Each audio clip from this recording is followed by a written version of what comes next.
Thank you for joining us here on Inside the NBA. I'm Brandon with my two co-hosts Blake and Nayland. Guys, we've had an already crazy NBA offseason thus far. We've seen a lot of dynamic duos such as Kevin Garnett, Kyrie Irving, LeBron James, Anthony Davis, Kawhi Leonard, and Paul George, as well as Russell Westbrook and James Harden form. Of those four duos I just listed, who do you think will be the best overall duo? Well, definitely not Kevin Garnett and Kyrie Irving, because that one doesn't exist, so I didn't explain it to you. But my best one out there, I'm going to have to actually go with, Russell Westbrook and James Harden. That will be interesting to watch. I don't really see that one forming out that well. They played each other in the past. It was a long time ago, though. They're both, number one offense out with the ball right now. That one doesn't seem like it's going to work. I mean, KD and Kyrie, that'll be interesting, but Kyrie's also the type of guy who wants the ball. I mean, there's really no clear one yet. I like to explain it once I see him, in action for a few games. Mila? Well, I think Russell Westbrook and James Harden are going to be give me the ball, so they're not going to cooperate well. So I think it's going to be KD and Kyrie because they both can shoot. They're both playmakers. So That's true. I think all four duos will have a great season next year. Besides the Nets, obviously, Kevin Durant will be out for the season with an Achilles injury. Another injury that happened late last year was Klay Thompson tearing his ACL. He is expected to miss all of next season. So the Warriors signed D'Angelo Russell to fill the shooting guard role. What are your thoughts on D'Angelo Russell's fit with the Golden State Warriors?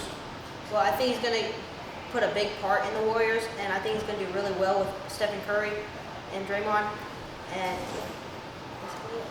I think it's going to be weird because D'Angelo Russell finally found himself after 2 years in Brooklyn, I believe, and he finally found himself his all-star potential. Lonzo Ball, who was drafted in his place in LA before he got traded, that didn't really work out. You see, he's been traded to play with Zion and the Pelicans. Now after they get Kyrie, who is a step up above D'Angelo Russell, I admit that, he gets traded to the Warriors. I don't really see how this is going to fit yet. As I said, with the first question off the scene late, it's going to be interesting to watch because they're 2 point guards, one's playing it out of their position. Yeah, and you also just brought up Zion, and Zion was the number one overall pick out of Duke for the Pelicans this past year. A lot of people are pegging him to be the Rookie of the Year. Besides Zion, who do you think is probably going to be second fiddle to win Rookie of the Year? I think John Morant's going to be second to win Rookie of the Year because he has a good shot and he can handle the ball well and he can even dunk, and he will play a big part in the Memphis Grizzlies team. Judge Henry, I'm just kidding. I'm not going to be a homer. To be honest, I've not really any specific one. I mean, Zion's the clear rookie to win the Rookie of the Year, but if there had to be a backup one, I'm not really sure because I feel like the rest of the draft class in the top 10 is all pretty much equal out. I don't know. I think that's definitely disagreement. I think RJ Barrett definitely has a chance playing with the Knicks. You know, the Knicks really didn't land any big name free agents this past offseason. Yes, they were able to get guys like Taj Gibson, Julius Randle, Marcus Morris. But I mean, I think he's definitely be the number one dog for the Knicks. And then don't rule out Cam Reddish. Cam Reddish has a great three-point shot on him. Could definitely be a Klay Thompson-esque guy. And another guy that I really like is Darius Garland. He missed a lot of his time at Vanderbilt, but I mean, he's a great point guard. I don't know how he'll fit in with Cleveland because they had Colin Sexton as well. But I think those two guys are definitely great athletes, great point guards. Depending how they work out together, I think he has a chance to be a great one. And then last but certainly not least, we can't have an NBA talk show unless we guess who's going to win the NBA championship next year. It's so far away, but we got to make the prediction now. Who are you thinking?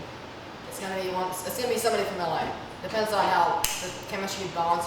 Whoever bonds quicker in those new big threes out there, they're taking it all the way. Because KD in the East, he's not going to be back next year. I'm gonna go with somebody in the West. It's either the Lakers or the Clippers. I think Kyrie's going to carry the Nets, but not all the way to the finals. So I think Kawhi and PG-13 are going to take it all the way. Yeah, personally, if I had to guess, though, I'd say the Philadelphia 76ers. Look at this new look Sixers team. They still have Ben Simmons, their point guard, but after that, it's a very new look. They're playing Josh Richardson, who they got from the Miami Heat at shooting guard. Tobias Harris will be playing the three, while Al Horford slides into the four. I think it's a very interesting look. This past year, Al Horford was kind of known as the Joel Embiid stopper. But now that Joel Embiid and Al Horford are together on the team, I think Embiid's going to run rampant on the league, and it's going to be tough to stop for any team. But this has been Inside the NBA. For my co-hosts Nayland and Blake, I'm Brandon, signing out.